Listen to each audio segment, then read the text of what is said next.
after I was about 7 years old, after being in Mexico and experiencing life there, and the only people that I knew that were my parents was my grandma and my grandpa, and everybody knew that, So I didn't have any issues with anybody, or anybody could say like, oh, you don't have a mom or you don't have a dad, Which I know there's some of that everywhere, But I was fortunate enough to not go through that, Again, I was a small kid, so I got the benefit there.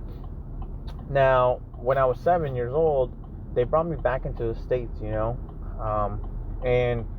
I later found out that my biological mother had tried multiple times to bring me back into the States, because she missed me, It's like, it's common sense, hopefully, if you have a kid, you miss your kid, you miss being with them, and sometimes life just, your cards play out a little different, and that's what happened to my mother, but she had tried and tried and tried, and she showed me countless receipts of money she had sent, and countless contacts, messages, letters that she had sent to other family members to go and bring me back into the States, because I was born in the States, I'm a legal U.S. citizen.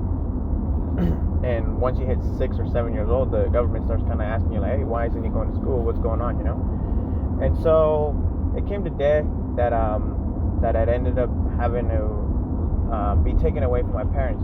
That was the most go through. And so it was hard for me to go through that simply because I didn't understand what was going on. It was like you were ripping my heart from me. And it was my own family, because it was my uncles and my cousins who I love with all my heart now, and I understand their heart was in the right spot.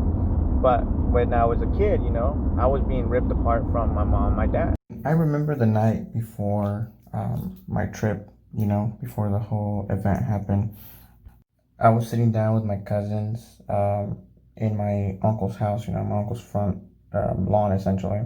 And I think that's when I was first ever introduced into essentially the American dream, because my cousins were painting such a cool picture, that I would have a better life, that I would get to meet other family members, that I would have the opportunity to go to school and, have friends and stuff like that, So I was super excited.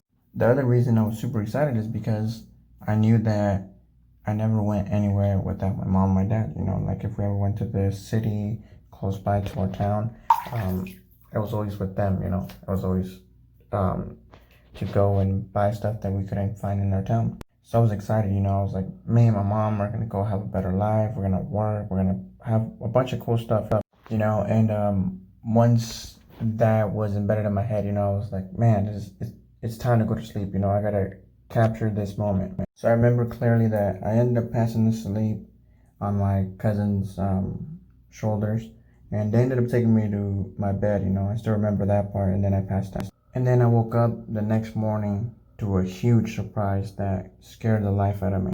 Alright guys, well, thank you so much for staying tuned to the end of the video. Hope you liked it.